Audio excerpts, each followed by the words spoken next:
In the dead quiet of the modern midnight, there's a new kind of ghost that haunts the edges of our world. Now, let's be clear, this isn't some factual report. Think of this as a parable, a modern Gothic tale for a new kind of darkness. You see, our story doesn't start with a bang, but with a haunting realization.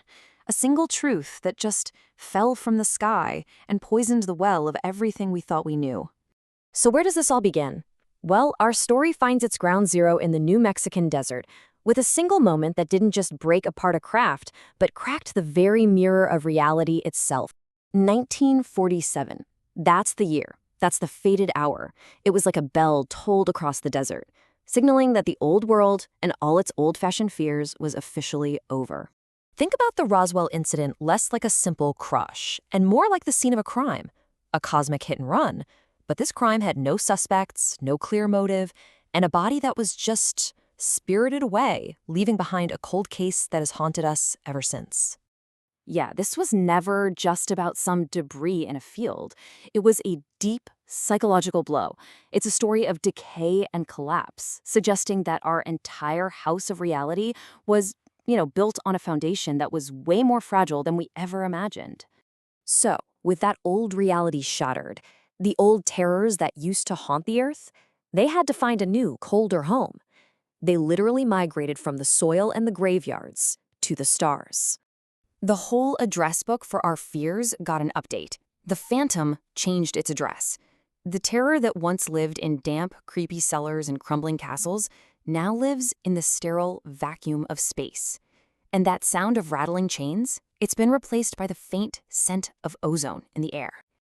And these are the new calling cards, the unsettling clues they leave behind.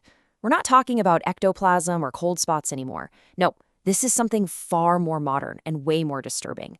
That heavy feeling of lost hours, a strange smell you can't place, it's all evidence that foreign agents operating way outside their jurisdiction were here.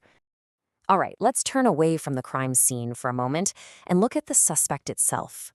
We're talking about a creature that seems almost perfectly designed to reflect our deepest, most primal anxieties right back at us. So let's start with the body. It's frail, spindly, almost embryonic.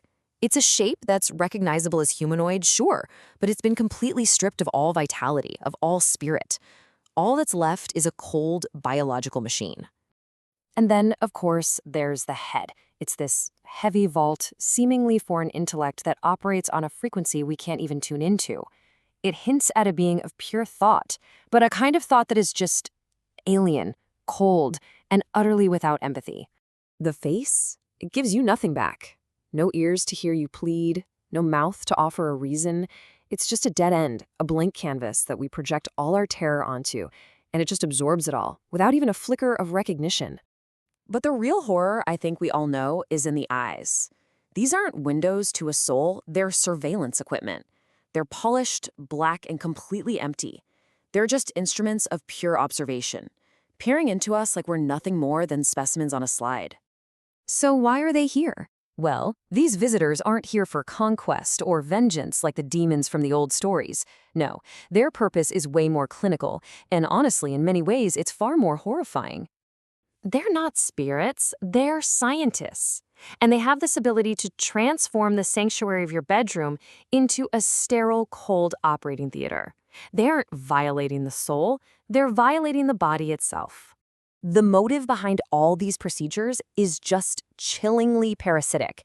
It's been described as a kind of necrophilia, this perverse fascination with our life force, driven by this desperate need to fix something broken inside them, using our biological code to do it. You can think of them as accountants of the flesh. They're interstellar auditors. They poke and they prod at the human condition, like they're searching for a loophole in our genes, for some kind of secret that they themselves have lost. But after all the messy, clinical work is done, another kind of phantom appears on the scene.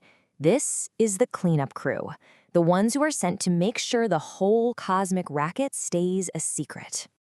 These are the janitors of the impossible. They don't arrive in spaceships, they show up in black Cadillacs that just glide down suburban streets. And everything about them is just wrong, artificial. Their waxy skin, their sharp suits, their jerky movements, they are every bit as inhuman as the grays they're sent to cover up for. And their job? Their job is brutally simple. Enforce the silence. They exist to scrub history clean, using psychological pressure and who knows what else to turn a terrifying truth into the hazy, easily dismissed memory of a weather balloon. So all of this brings us to the final act, to the moral of this dark story. Because the terror of the gray isn't really about aliens, is it? It's about the shadow we see when we look in the mirror. At the end of the day, what is the final takeaway from this modern Gothic tale?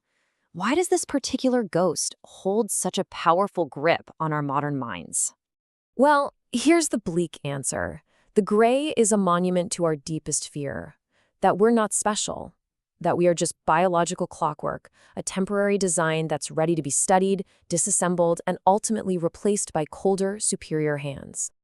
In the end, they're a permanent fixture in our minds, a witness who will never talk, and a suspect who can never be caught. They are the chilling reminder that in the vast velvet darkness of space, there has always been a shadow, watching, patient, and hungry for the secrets hidden deep inside our bones.